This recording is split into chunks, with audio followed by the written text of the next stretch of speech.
केप्रची खास उकडीच्या तांदूळाची मोदक पिठी. मोदक पिठीच हा, तांदूळाची पिठी नाही. याने तांदूळाची उकड लुसलुशीत होते आणि मोदक छान बांधले जातात. 1.5 भांड पिठी, 1 भांड पाणी, अर्ध भांड दूध. ह्या द्रावणामध्ये मीठ नाही घालायचं कारण ह्यात दूध आहे. पिठीमध्ये मीठ घालायचं.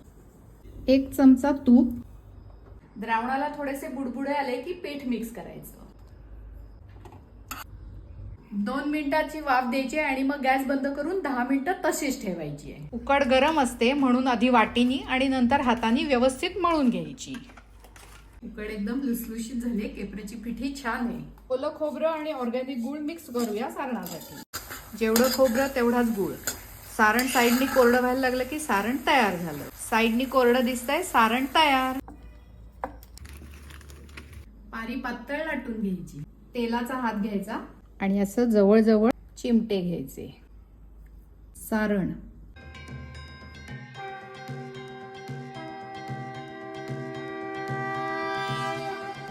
सुंदर. शास्त्र म्हणून नुसते मोदक करत नाहीत म्हणून एक करंजी.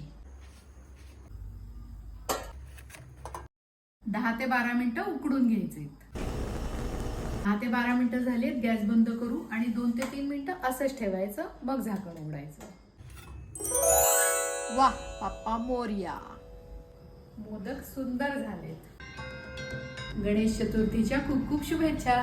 एन्जॉय.